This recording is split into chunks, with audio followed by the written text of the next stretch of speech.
Hey guys, welcome to week 13. This is our final week for A3.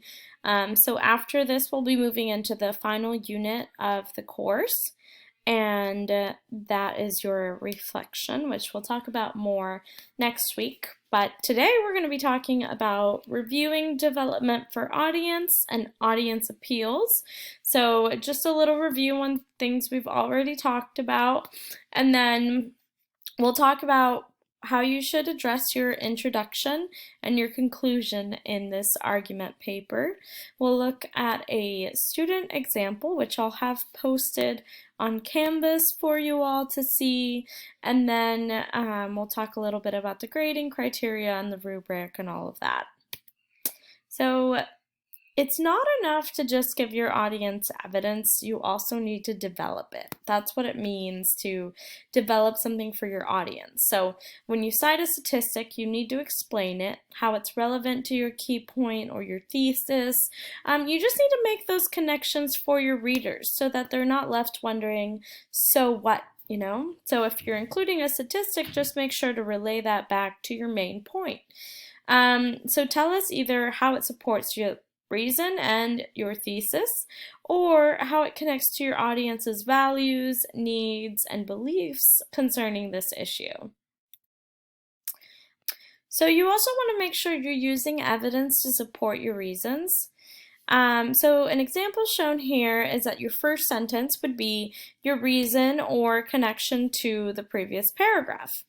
Then you'll want to go in and refine what it is you're talking about, and then you'll support that with evidence from your sources, and then you'll explain how the sources support your reason that you've listed or connect to your stakeholders' values. Then you'll conclude that paragraph by connecting it back to your reason that you cited and or to your thesis. So let's take a look at an example of this just to give you guys an idea of what I mean. And I want you to just take a moment to read this. I'll just read it out loud for the purpose of this recording. So this student is arguing texting should be a primary offense. And then it says, making texting while driving a primary offense would decrease traffic deaths. A 2006 study from Australia found that in just 2 Australian states, an estimated 45,600 people had near misses in their cars due to cell phone use. That's a striking number. The New York Times reports that when long-haul truck drivers texted in their vehicle, their collision risk was 23 times greater than when not texting. Furthermore, in California, a law requiring hands-free devices in cars saves an estimated 300 lives per year. Clearly, making this a primary offense is a good idea. So what is the reason that this paragraph is discussing? They're talking about how texting while driving should be a primary offense because it would decrease traffic deaths. So what kinds of evidence does the author use? He uses statistics. And how well developed is that evidence? Well, I would say that it's not very developed at all. I think the student makes an attempt to develop it here, but it's not a very good attempt. All he says is that's a striking number. So when you are developing evidence, you want to make sure that you connect these seemingly random pieces of information back to your main point that you're making in the paragraph. So, if there are 45,600 near misses because of cell phone use, then how does that decrease traffic deaths? That's what the stakeholder needs to know. So making those connections for your reader and using that as an explanation rather than saying something like, that's a striking number. And I think that this keeps the text from seeming disjointed. It helps your reader make those connections, understand what you mean, and it helps your whole essay flow better, to be honest. I don't know if you guys caught on to this, but as I was reading this, I felt like this was a very disjointed little paragraph here. So, maybe some transitions and some development for the audience would really help improve this example here. So then here is the stuff we just talked about in action. So same exact thesis, all states should make texting while driving a primary offense because such a law would decrease traffic deaths, and there's plenty of proof to support this fact. So this is a good lead-in into the evidence that the student is about to provide. And then we see that they list that study again with the 45,000 near misses. And then look at the development for audience here. We see the student says, if there were a law banning texting in the car, the number of near misses and logically the actual crashes would decrease significant, ultimately saving lives. So that right there explains that piece of evidence that really felt disjointed and irrelevant in the last example. And then another thing that the student does is he adds transitions now so that it connects this idea to this idea and that we as readers understand that they are connected to the same overall point up here, that texting while driving should be a primary offense because it would decrease deaths. So I encourage you guys to take a look at this example in its entirety. I don't want to take up all of your time going over this, but just look at how that student continues to develop other pieces of evidence. So they have another piece of evidence here, and they go on to develop it and explain what it means for their audience, and then they do that more down here as well. So just make sure to take a look at that. I do want to pivot into talking about introductions. So your introduction should interest your reader. Think about how you can connect with your audience's values, needs, and knowledge on this issue. And depending on your audience, that might require a little bit of research. Your introduction should also be really specific to your topic. I wouldn't just go off listing general information that everybody knows. I would jump in right off the bat with things that are going to hook your reader into the text, things your reader maybe doesn't know about it already. And then I would give them some background, some context on the issue, depending on who your audience is and what you think they'll need to know about that issue. And again, this might require some research on your end. It also give an indication of your stakeholder audience. So who is your stakeholder?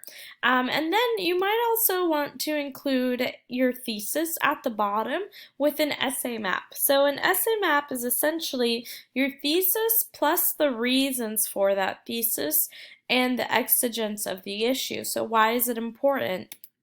And you also want to make sure that you're using academic language, that you're using your sources to set the context, background, and exigency of this issue. So let's talk about context. What does your audience need to know in order to understand your argument? Think about the research that you've done thus far. What does your audience need to know about this issue? How much do you need to explain? And then you want to make sure that with any information that's not common knowledge, that you are backing it up with evidence. So your stakeholder understands that you are a credible writer and that you established the ethos of your paper, so your credibility as a writer. Also think about what your audience needs to know in order to care about your argument. So that's really important, right? How do we get them to invest in this issue? And how much background or context do they need in order for me to show that I'm a credible writer? So your stakeholder can be indicated as a part of your thesis, like the example shown here. I recommend doing that. You can also consider how you frame your issue. So your introduction should include information that's going to help your audience understand your point of view, and your title might actually help indicate to your audience, what is going to be going on in your paper. So don't consider this a throwaway element of the paper. Really put some thought into that and how that's going to help your stakeholder.